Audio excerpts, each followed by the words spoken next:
What is going on, my ninjas? This episode, okay, first off, let me say that I apologize that I've been late on some reviews, videos, and the stream I was supposed to start yesterday or the day before.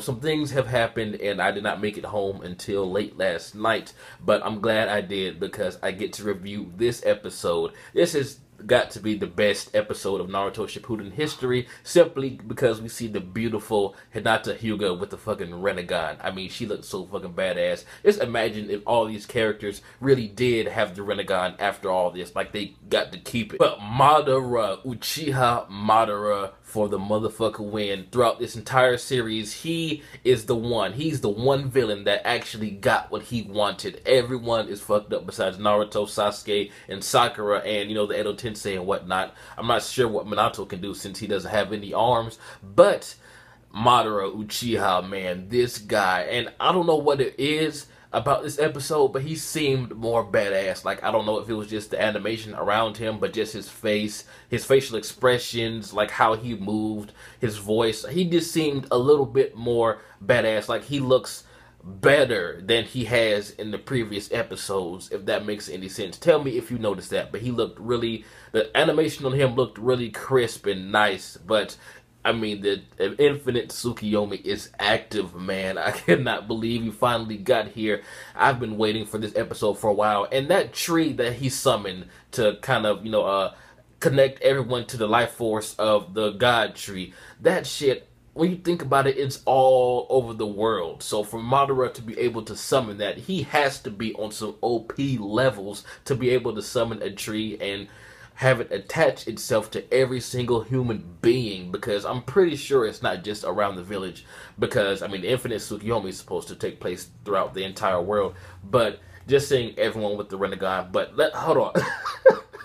Let me speak on Yamato's dream. Okay, the eternal Tsukyomi has been stated to show you what you really want, like your truest desires or whatnot. That's why Obito wanted to go along with it at first, because Rin would still be alive with Kakashi and they would all live happily and whatnot. That's what appealed to Obito at first. So for Yamato to want Kakashi to be eaten by Kabuto was fucking hilarious. I mean, they were about to shake hands and Kabuto just came and I was like, what?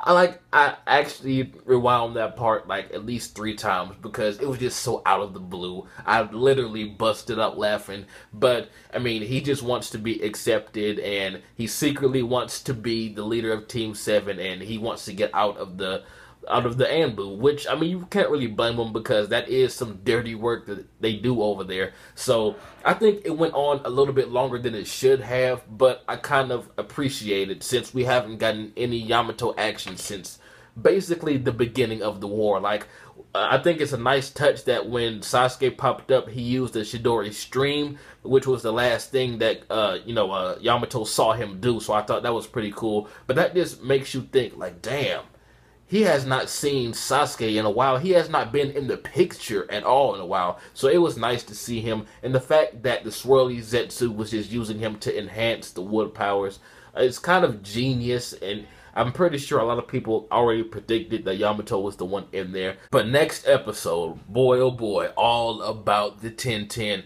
I understand that during the Eternal Tsukyomi and in the manga as well, we got to see what, like, a lot of the main characters, like a lot of the main teams were dreaming about in the Eternal Tsukyomi. But the fact that they're making an entire episode on 10-10, they may make an entire episode for each character, and in actuality it was only a few panels per character. But I don't remember if we ever got 10-10s.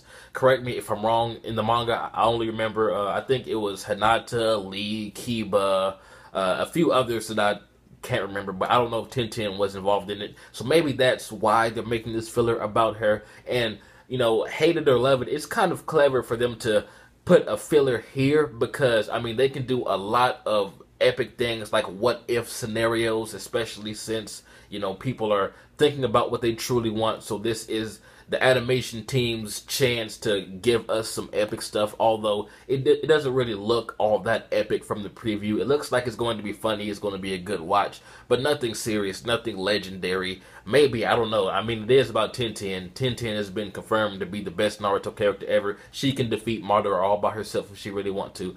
But let's get serial here. I hope to see some epic things. If we are getting filler for almost every character's Eternal Tsukyomi dream, just make it epic, man. Like, I want to see some dream matchups or something. Like, maybe Kiba dreams about he's the one that defeated Pain, and we see like a Kiba versus Pain or something silly and fun like that. That would be awesome. But Sasuke Uchiha saved the ninja world, because Naruto was still ready to take out those fucking meteors, but I'm glad that Sasuke was able to think quick on his feet and, you know, protect them, because if he didn't, there would be no one to stop Madara. So we know that good is ultimately going to triumph over evil. You know, I'm not going to spoil anything, but if it weren't for Sasuke, they wouldn't have even had a chance. It would just be the Edo Tensei versus Madara. And let's get real, even Hashirama can't hold a candle to Madara right now, which sucks, and that says a lot.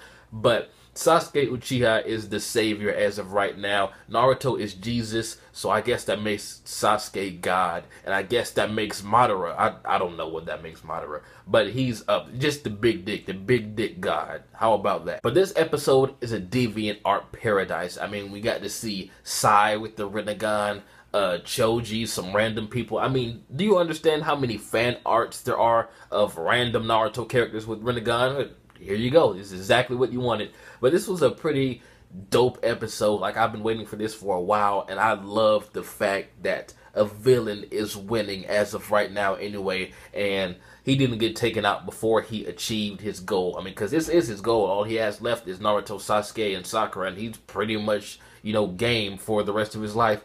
But yeah, I think it's an interesting twist that the villain actually gets this far, because it's not that often that they do, especially in series like this. I mean, Dragon Ball Z did it all the time, but, you know, they have Dragon Balls to wish things back to normal.